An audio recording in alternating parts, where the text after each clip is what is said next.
There's a lot of different reasons why people don't drink alcohol. You know, they could be sober, they're pregnant, but most likely the people that came into my bar, they're usually with a designated driver of the night. So maybe they would have one, or maybe they've already had drinks, so they want to slow down. And, you know, I would make drinks for all their friends, and then they would come to them and say, oh, I'll have a Sprite, I'll have a Coke.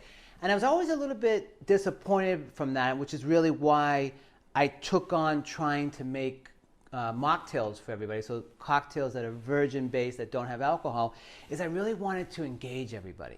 And I really wanted this feeling of them being part of the whole experience as well. So I knew that I wanted to give them something that was equally as beautiful or elevated as their friends were getting. So I want to show you how to make easy mocktails. We're really kind of following the same kind of formula and recipes that I do for regular cocktails, except you're substituting out the alcohol, of course, right?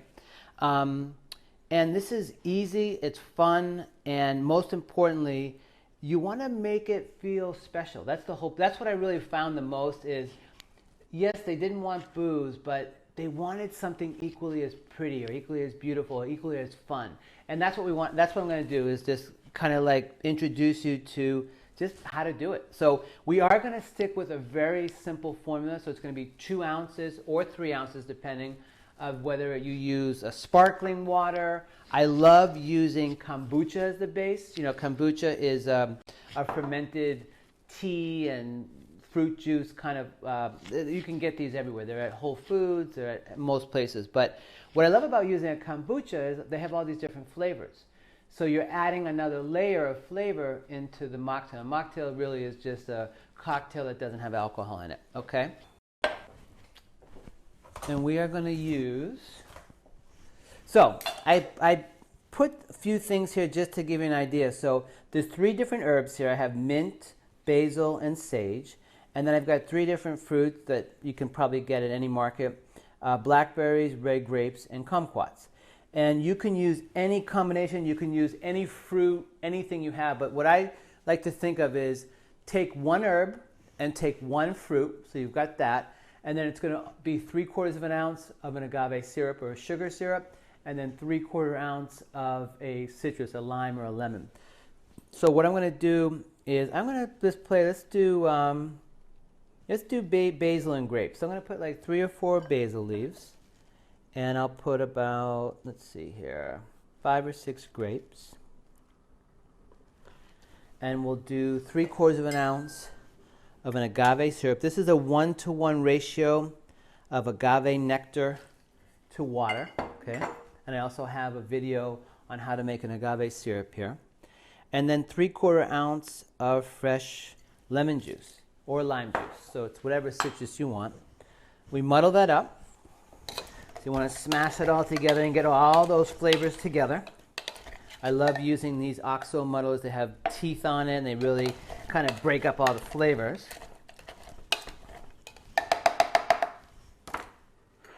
And then I'm going to put 2 ounces of the kombucha. Okay.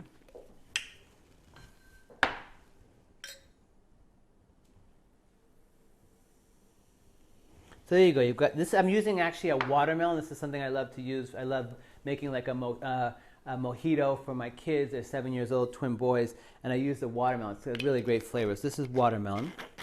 So this, you could do a cucumber mint with this, whatever you like. And the fun part now is we have 2 more opportunities to kind of make this fun. The ice and then the garnish. But first, what we're going to do is I'm going to get ice to shake this with.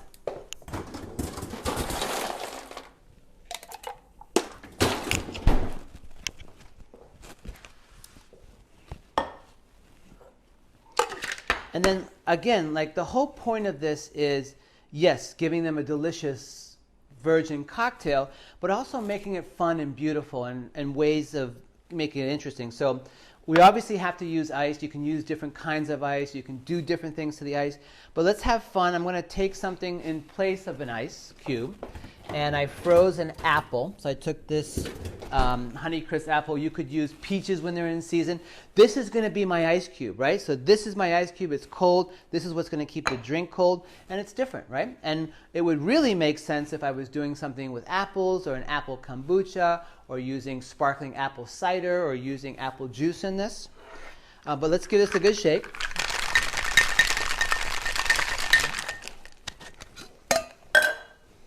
Then we'll strain it right over it.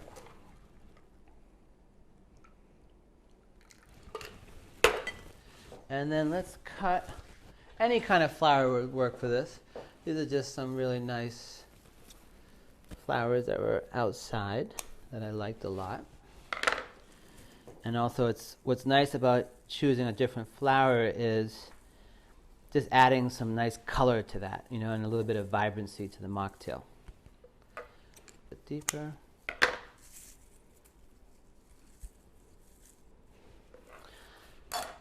But the whole point really is to use what you have. I mean, all these things you can get in a supermarket, you might be growing things in your garden, but just to make something really, really simple. So I don't have a name for this, it's just something that I love making different version cocktails. Let's have a sip.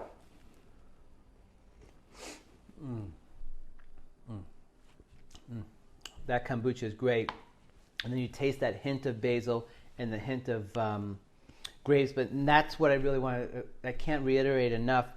You always want to try to have a herb and a fruit so that you kind of layer the flavors. So again, you can use anything you want, any raspberries, strawberries, whatever you want. The whole point is to have fun with this, make it creative, and also make it so that the person who's not drinking doesn't feel left out. That's the bottom line.